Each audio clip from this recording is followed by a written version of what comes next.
بسم الله الرحمن الرحيم.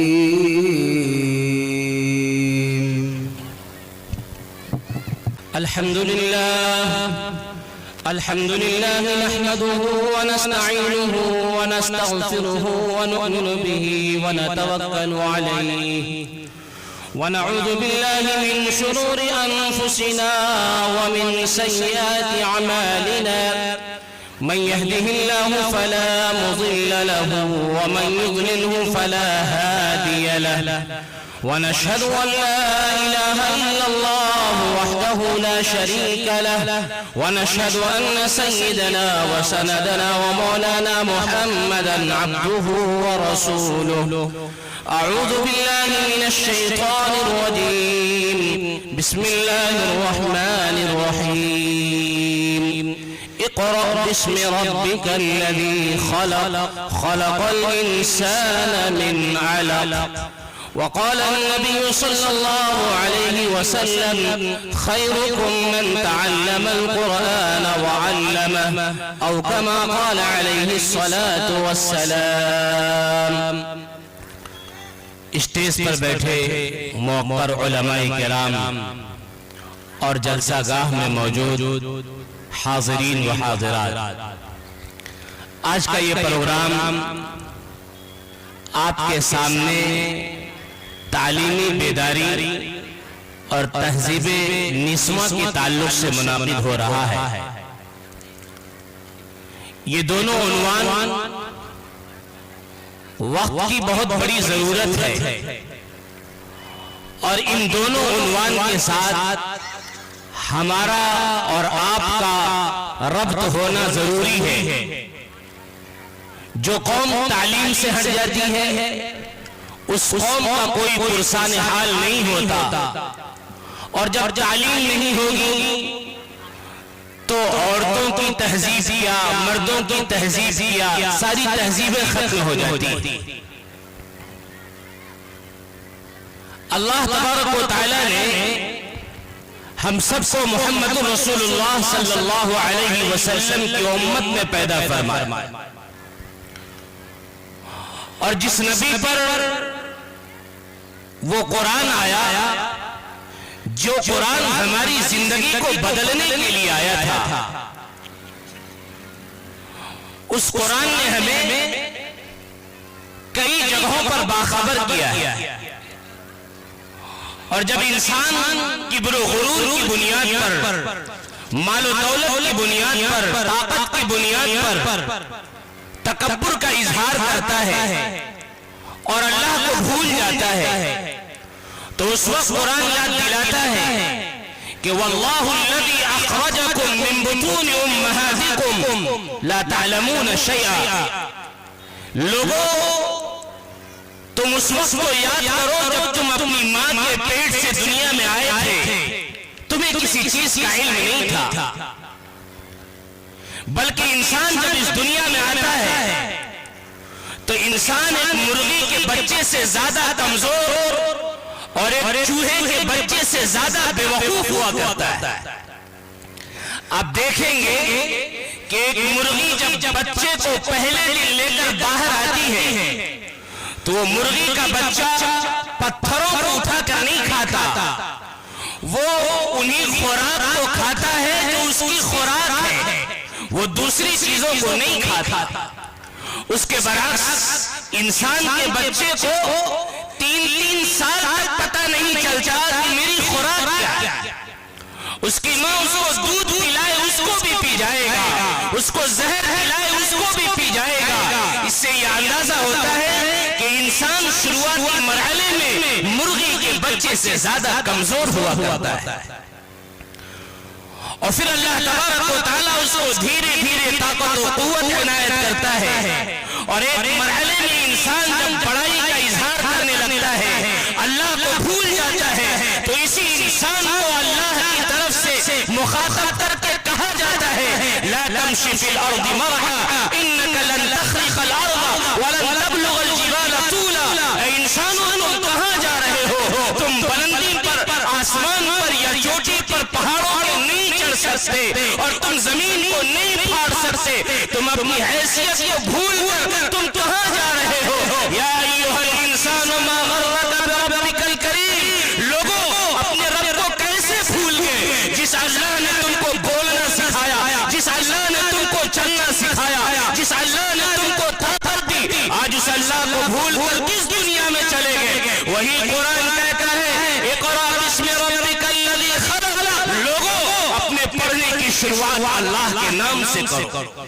ہم نے اپنے پڑھنے کی شروعات اے فار اللہ کی جگہ اے فار ایپل سے شروع کر دی۔ میں نہیں کہتا کہ اے فار ایپل نہیں پڑھایا جائے، لیکن ہاں آپ کے بچے جب اسکول میں جائیں اور اسکول سے جب واپس آئیں تو ان سے پوچھئے کہ میرے بیٹے آج تم اسکول گئے تھے، تم نے اے سے کیا پڑھا ہے؟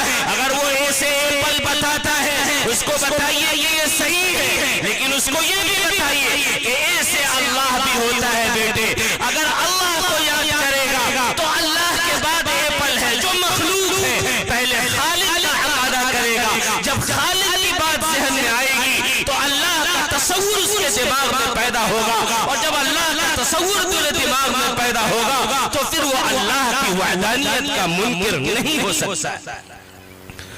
ہم نے بہت ساری چیزوں کو پڑھانا چھوڑ دیا۔ جس قوم کو پڑھنے کے لیے قرآن میں جگہ جگہ ہدایت دی گئی ہو، جس کے بارے میں اللہ کے نبی صلی اللہ علیہ وسلم نے یہ کہہ دیا ہو طلب العلم فریضہ، کہ ہر مرد ہو یا عورت ہو اس کو علم سیکھنا ضروری ہے۔ آج یہ مسلمان اپنے روڈ کے کنارے پر پنچر بنا رہا ہے، یا کوئی گاڑی بنا رہا ہے، یا وہ ڈسٹ بین میں جا کر کوڑے دان کی شیشی اور بوتلوں کو اٹھا رہا ہے۔ کیا اسی لیے محمد رسول اللہ صلی اللہ علیہ وسلم نے یہ بات کہی تھی؟ کیا اسی لیے قرآن میں اقرأ باسم ربک الذی خلق کہا گیا تھا؟ اس لیے نہیں کہا گیا تھا، بلکہ اس لیے کہا گیا تھا کہ ہم قرآن کے پڑھنے والے بنے، ہم قرآن کے سمجھنے والے بنے۔ جب آپ پر قرآن آ رہا تھا اللہ کے نبی پریشان تھے، کہیں ایسا نہ ہو کہ قرآن کی کوئی آیت چھوٹ جائے، کوئی بات ہم سے پھسل جائے۔ آپ جلدی پڑھ رہے تھے تاکہ ہم امت میں سارے لوگوں کو یہ بات پہنچا دیں، تو اللہ تعالیٰ نے آیت نازل کی۔ اللہ تعالیٰ نے فرمایا کہ اے محمد صلی اللہ علیہ وسلم لا تحرک به لسانک لتعجل به ان علینا جمعه وقرآنہ۔ اے محمد صلی اللہ علیہ وسلم آپ کو بہت پریشان نہیں ہونا ہے، آپ کو جلدی نہیں پڑھنا ہے۔ ہماری ذمہ داری ہے قرآن کیسے پڑھایا جائے گا، قرآن کیسے سمجھایا جائے گا، قرآن کے معانی کو کون بتائے گا، قرآن کے مفاہیم کو کون بتائے گا۔ یہ بات اللہ تعالیٰ نے قرآن میں محمد رسول اللہ صلی اللہ علیہ وسلم کو واضح طور پر بتایا۔ آج ہم نے اور آپ نے چاہے علوم دینیہ ہو یا علوم عصریہ ہو، دونوں تعلیم کو چھوڑ دیا۔ سچل کمیٹی کی رپورٹ آئی تھی، اس میں مدرسے کی رپورٹ نہیں آئی تھی، اس میں رپورٹ اسکولوں کی آئی، کالجز کی آئی۔ کیا رپورٹ آئی جو 2005 اور 2006 میں رپورٹ آئی؟ وہ یہ رپورٹ آئی ہے کہ مسلمان کا معاملہ پڑھائی کے معاملے میں ایک دلت سے زیادہ نیچے چلا گیا ہے۔ وہ پڑھنے پڑھانے میں دھیان نہیں دے رہے ہیں، جس کی وجہ یہ ہے کہ مسلمان جو آزادی کے وقت 33% یہاں کے جاب میں حصے دار ہوا کرتے تھے، آج 2% سے نیچے چلے گئے۔ انہوں نے پڑھائی چھوڑ دی۔ ابھی آپ کو معلوم ہوگا کہ فلسطین اور اسرائیل کے بیچ میں 1 سال سے زیادہ عرصے تک لڑائی ہوتی رہی۔ یہ یہودی ہیں، جو اسرائیل میں لوگ ہیں یہودی ہیں، پوری دنیا میں ان کی تعداد 1 کروڑ 30 لاکھ ابھی بھی ہے، اس سے زیادہ نہیں ہے، 1% یہ تعداد میں ہے۔ ہٹلر کے زمانے میں 32,000 یہودیوں کو ہٹلر نے قتل کروا دیا تھا، اس لیے کہ یہودی بڑے مکار ہوتے ہیں، وہ کسی کے ساتھ صحیح طریقے سے نہیں رہتے۔ ان یہودیوں کو جب مختلف ملکوں سے بھگایا گیا تھا تو وہ سمندر کے راستے سے فلسطین آئے تھے، اور فلسطین میں ایک پہاڑ ہے جس پہاڑ کا نام صہیون ہے۔ آپ اردو پیپر جب پڑھیں گے تو فلسطینی کو، وہاں پہ رہنے والے لوگوں کو جو اسرائیل ہے ان کو صہیونی بھی کہا جاتا ہے۔ تو صہیون کے پہاڑ پر سارے یہودی جمع ہو گئے، اور جمع ہونے کے بعد سارے یہودیوں نے یہ کہا کہ بھائی ہم لوگ دنیا کے جس کونے میں جا رہے ہیں، مارے جا رہے ہیں، بھگائے جا رہے ہیں، آخر کون سا ایسا راستہ ہے جس کو پکڑ کر ہم اس دنیا میں حکومت کر سکیں یا ہمیں مارا اور بھگایا نہ جائے۔ سارے لوگ صہیون کے پہاڑ پر بیٹھ گئے اور اس میں سے اکثر لوگوں نے کہا کہ بھائی محمد صلی اللہ علیہ وسلم پر جو کتاب آئی ہے قرآن، اس میں دو بات کی تاکید کی گئی ہے کہ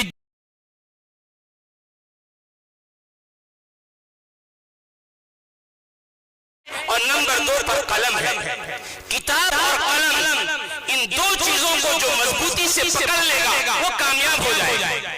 ان یہودیوں نے صہیون کے پہاڑ پر قسم کھایا کہ ہم لوگوں کو کتاب اور قلم کو مضبوطی سے پکڑنا ہے۔ چنانچہ وہ قسم کھا کے پہاڑ کے نیچے اترے۔ اور علامہ اقبال رحمت اللہ علیہ لکھتے ہیں کہ ایک مرتبہ اسی زمانے میں ہم لندن گئے، ایک زمانے میں، اور جب لندن گئے پارک کے کنارے شام کے وقت ہم ٹہل رہے تھے تو دیکھیں کہ مسلمانوں کے بچے کرکٹ کھیل رہے ہیں، عیسائیوں کے بچے دوسرے کھیلوں میں لگے ہیں، اور ایک یہودی کا بچہ پارک کے کنارے بیٹھ کر ایک کتاب پڑھ رہا ہے۔ علامہ اقبال رحمت اللہ علیہ کہتے ہیں کہ میں نے اس بچے سے کہا کہ بھائی ابھی تو سارے بچے کھیل رہے ہیں اور تم یہ پڑھائی کر رہے ہو، کیا بات ہے؟ اس بچے نے کہا کہ ہمارے لوگوں نے صہیون کے پہاڑ پر قسم کھایا ہے کہ کتاب اور قلم کو کسی حالت میں نہیں چھوڑنا ہے، ان کی تعداد زیادہ ہے، یہ کھیلیں گے، یہ کودیں گے، ان کو کوئی مارنے والا نہیں ہے، ہماری تعداد کم ہے، ہم ہر جگہ مارے جا رہے ہیں، ہم کتاب اور قلم کو مضبوطی سے پکڑنے کا وعدہ کر کے آئے ہیں، اس لیے شام کا وقت ہو یا رات کا وقت ہو ہم قلم اور کتاب کو نہیں چھوڑ سکتے۔ میرے بھائیوں، اس کا نتیجہ یہ نکلا کہ آج پوری دنیا میں کوئی ایسی گلی، کوئی ایسا شہر نہیں ہے جہاں پر یہودیوں کے سامان اور مال بیچے نہ جا رہے۔ اگرچہ ان کی تعداد 1 کروڑ 30 لاکھ ہے، لیکن دنیا کے کونے کونے پر اس کی حکومت ہے۔ کیوں؟ اس لیے کہ اس نے کتاب اور قلم کو مضبوطی سے پکڑ لیا۔ ہم نے کتاب اور قلم کو چھوڑ دیا، ہم نے بچیوں کو پڑھانا چھوڑ دیا، ہم نے اپنے بچوں کے درمیان دینی باتوں کو بتانا چھوڑ دیا، ہم نے یہ سمجھا کہ ہماری ذمہ داری نہیں ہے۔ میرے بھائیوں، آج کے ان حالات میں بچوں سے زیادہ ضرورت اس بات کی ہے کہ بچیوں کو دینی تعلیم دی جائے، اس کو بتایا جائے۔ آج سے 1450 سال پہلے جب کوئی برائی کا خاص تصور نہیں تھا، اس وقت قرآن اعلان کر رہا ہے یا ایھا النبی قل لازواجک وبناتک ونساء المؤمنین یدنین علیہن من جلابیبہن۔ اے نبی، آپ اپنی بیٹیوں سے کہیے، بیویوں سے کہیے، مسلمان عورتوں سے کہیے کہ وہ پردے کا اہتمام کریں۔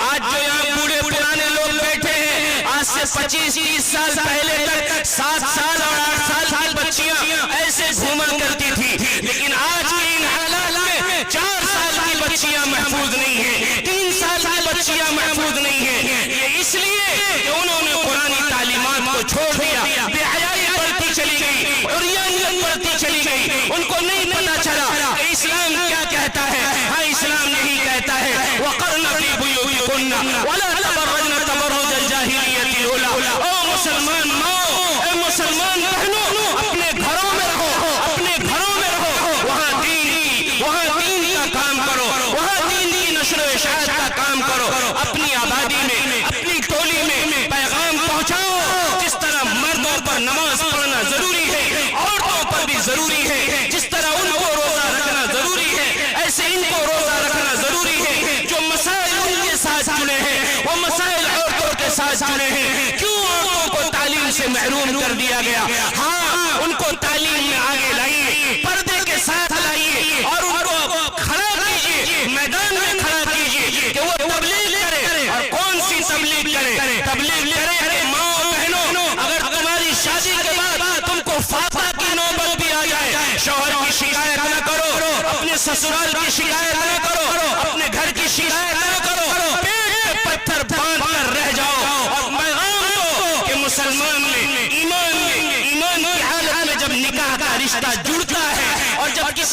منسلک ہو جاتا ہے تو وہاں فاقہ کو بھی برداشت کیا جاتا ہے. ذرا ماں بہنوں یاد کیجئے حضرت فاطمہ رضی اللہ عنہا کے اس واقعے کو کہ حضرت فاطمہ رضی اللہ عنہا روزے کی حالت میں ہے. اور کب ہے؟ جب حضرت امام حسن اور امام حسین بیمار ہو گئے تھے, صحت یاب نہیں ہو رہے تھے. منت مانا حضرت فاطمہ نے کہ اگر میرا بچہ صحت یاب ہو جائے گا میں روزہ رکھوں گی, 3 روزہ رکھوں گی. چنانچہ حضرت فاطمہ کے دونوں بچے صحت یاب ہو گئے, روزے کی منت مانی. اور جب سحری کا وقت ہوا, کھجور بھی نہیں, کوئی سامان بھی نہیں, پانی پی کر حضرت فاطمہ نے روزہ رکھا. افطار کے لیے کوئی سامان موجود نہیں تھا.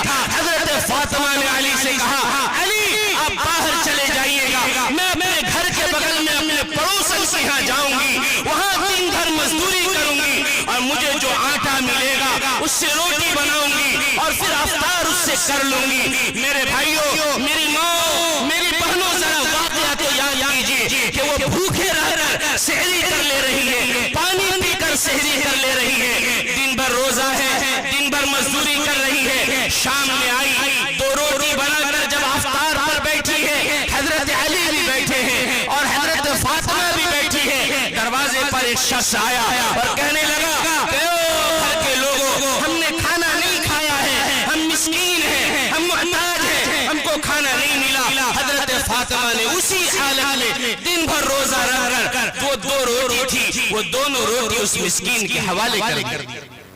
پھر پوری رات بھوکی رہ گئی. پھر دوسرے دن صبح میں سحری کے لیے کچھ نہیں ہے, پھر پانی پیا, اسی حالت میں روزہ رہ گئی. پھر شام میں ویسے ہی مزدوری کر کے آئی, پھر افطار کرنے کے لیے بیٹھی. پھر دروازے پر ایک شخص دوسرے دن آیا اور آ کر کہنے لگا کہ میں یتیم ہوں, میں یتیم ہوں, مجھے کھانا نہیں ملا ہے, ہم بھوک سے بہت پریشان حال ہیں. تو آواز آتی ہے, ٹھیک ہے ٹھیک ہے, یہ 2 روٹی بھی اس کے حوالے کر دیا گیا. 2 رات, 1 رات, 2 دن گزر گئے. پھر تیسرے دن روزے کی باری ہے, پوری رات ویسے کٹ گئی. پھر تیسرے دن سحری میں کچھ نہیں ہے, پانی پی کر سحری کر لیا, پورے دن مزدوری کی. پھر شام میں افطار کرنے کے لیے جب آئی, پھر دروازے پر سے آواز آئی, او مجھے کھانا کھلاؤ, میں قیدی ہوں, مجھے کھانا نہیں ملا ہے کئی دنوں سے, میں قیدی ہوں, قید میں تھا. حضرت فاطمہ نے تیسرے دن مزدوری کر تیسرے دن روزے کی حالت میں 2 روٹی اس کے حوالے کر دیا. قربان جائیے حضرت فاطمہ رضی اللہ عنہا پر. اللہ کو یہ عطا اتنی پسند آئی کہ اللہ تعالیٰ نے قرآن میں آیت نازل کر دی, وَيُحِبُّونَ الطَّعَامَ عَلَى حُبِّهِ مِسْكِينًا وَيَتِيمًا وَأَسِيرًا. کہ ان کے دروازے پر یتیم آتے ہیں, بھوکے رہ جاتے ہیں, یتیم کو کھلا دیتے ہیں. مسکین آتے ہیں, بھوکے رہ جاتے ہیں, مسکین کو کھلا دیتے ہیں. قیدی آتے ہیں, بھوکے رہ جاتے ہیں, قیدیوں کو کھلا دیتے ہیں. یہ تعلیم اسلام دیتا ہے, یہ تعلیم حضرت فاطمہ کے عمل سے دیا جاتا ہے. اس لیے میری ماں, میری بہنوں, اپنی زبان پر شکر کے کلمات لائیے اور یہ آئیڈیل بن کر دنیا کے سامنے دکھائیے کہ اگر کوئی فاطمہ بنے گی تو اللہ کے نبی صلی اللہ علیہ وسلم نے اعلان کر دیا, فاطمہ سیدۃ نساء اہل الجنہ. اگر اس فاطمہ کی طرح کوئی اپنے اندر عمل پیدا کرے, اپنے اندر وہ جوش, وہ جذبہ ایمان کا پیدا کرے, اس کو بھی اس کی معیت ملے گی. شرط یہ ہے کہ وہ اپنے اندر حضرت فاطمہ والی ایمانی صفات پیدا کرے. کہاں چلی گئی وہ مائیں, پہلے کی مائیں, پہلے کی ماؤں کی گود سے باپ کا بہت زیادہ کردار کسی انسان کو انسان بنانے میں نہیں رہا, سب سے زیادہ کردار ماؤں کا رہا ہے. ماؤں کا اس لیے رہا, حضرت خواجہ معین الدین چشتی رحمت اللہ علیہ کے یہاں جب ان کے بیٹے معین الدین آئے اپنی ماں کے یہاں, تو بیٹے نے کہا کہ ماں, تیرے بیٹے کے ہاتھ پر لاکھوں لوگوں نے ایمان قبول کیا. ماں مسکرائی نہیں ہے, ماں رونے لگی. معین الدین چشتی نے کہا, ماں آج تو تجھے ہنسنا چاہیے کہ تیرے بیٹے کے ہاتھ پر لاکھوں لوگوں نے ایمان قبول کیا ہے. ماں نے کیا کہا, بیٹا یہ تیرا کمال نہیں ہے, یاد رکھو جب سے تو میرے پیٹ میں آیا ہے میں نے کبھی تہجد کی نماز نہیں چھوڑی ہے. بیٹا یاد رکھو جب تک میں نے تم کو دودھ پلایا ہے بغیر وضو کے دودھ نہیں پلایا ہے. معین الدین, اگر تم چشتی بنے ہو میری تہجد کی وجہ سے بنے ہو, اگر تم نیک اور صالح بنے ہو, تمہارے ہاتھ پر لاکھوں لوگوں نے توبہ کیا ہے, ایمان قبول کیا ہے, تو میری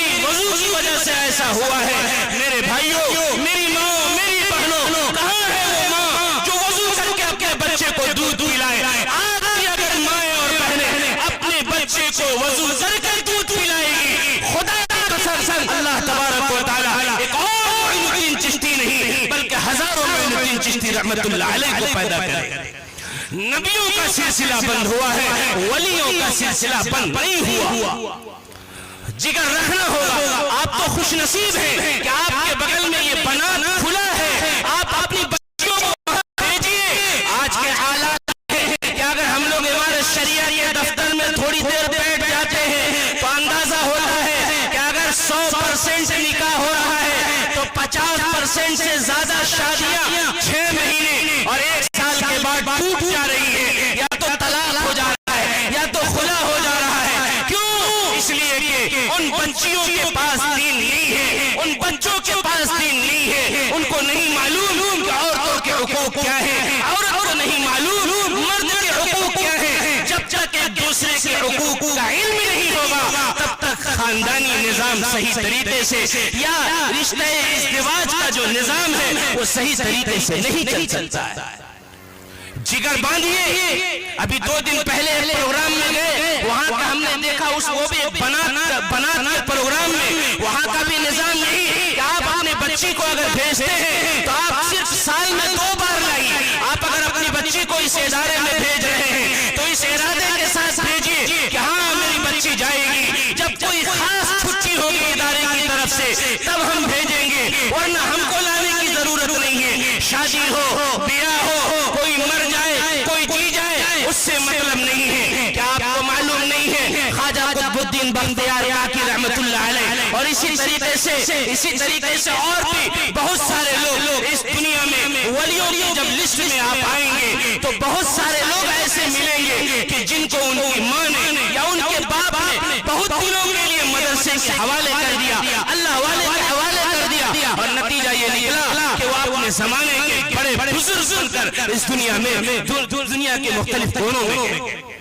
اس لیے آج جتنے لوگ یہاں اس اجلاس میں آئے ہیں یہ ارادہ کر کے جائیں انشاءاللہ کہ ہم بھی اپنی بچی کو انشاءاللہ حافظہ قرآن اور عالمہ بنائیں گے انشاءاللہ. کتنے لوگ وعدہ کر رہے ہیں انشاءاللہ بنائیں گے انشاءاللہ. اور اگر آپ نے اس ارادے کے ساتھ یہ کام کیا ہے تو یاد رکھیے گا جو مقام اللہ تعالیٰ نے مردوں کے لیے خاص نہیں کیا ہے بلکہ اللہ کے نبی نے جب حدیث بتایا ہے تو یہ کہا ہے اقرأ ورتل کما کنت ترتل فی الدنیا. پڑھتے جاؤ, آگے بڑھتے جاؤ, ماں باپ کو بھی لے کے جاؤ. وہ جو 10 حافظ سفارش کریں گے وہ صرف بچوں کے لیے نہیں ہے, وہ بچیوں کے لیے بھی ہے. اور عالم کی جو فضیلت مردوں کے لیے ہے وہ عورتوں کے لیے بھی ہے. یہ وقت کی ضرورت ہے کہ ہر گھر میں ایک عالمہ ہو, ہر گھر میں ایک عالمہ ہو. ہمیں بہت زیادہ شہرت کی ضرورت نہیں ہے, ہمیں یوسف مولانا زئی نہیں بننا ہے, ہمیں عائشہ اور فاطمہ بن کر خدمت کرنی ہے. اور یہ پیغام دینا ہے دنیا کو کہ ہاں مسلمان عورتیں پردے کے ساتھ زندگی گزارتی ہے, پردے کے ساتھ لوگوں نے وہ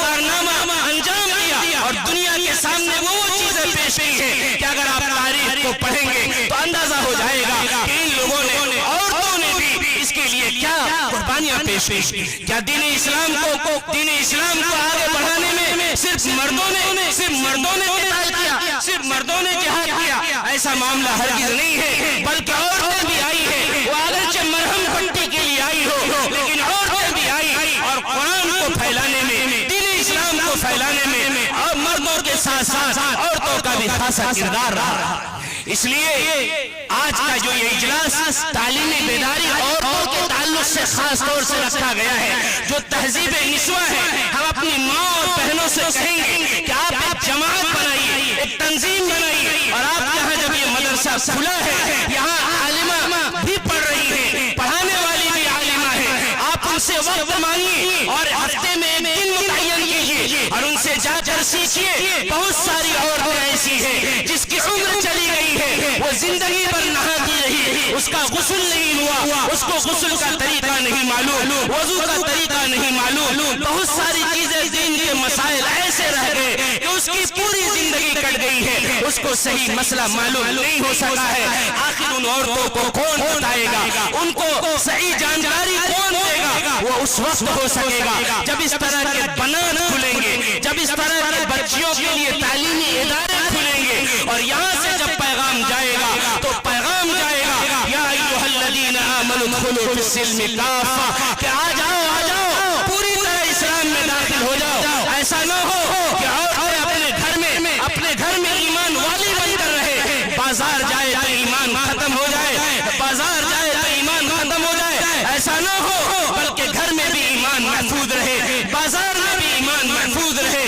اور خاندان والوں کے درمیان بھی ایمان محفوظ رہے. اسی ایمان کو محفوظ رکھنے کے لیے یہ ادارہ آپ کا بغل میں بنا چلایا جا رہا ہے. آپ اگر نہیں بیدار ہوں گے, مولانا سجاد نعمانی دامت برکاتہم نے اپنے خطاب میں یہ بات کئی موقع پر کہا ہے کہ آزادی کے بعد سے لے کر اب تک 10 لاکھ سے زیادہ بچیاں مرتد ہو گئی. اس کو ایمان کی جانکاری نہیں, اس کو کسی نے بتایا نہیں. اللہ کون ہے, محمد کون ہے, فاطمہ کون, عائشہ کون, قرآن کیا ہے, کسی نے نہیں بتایا ہے.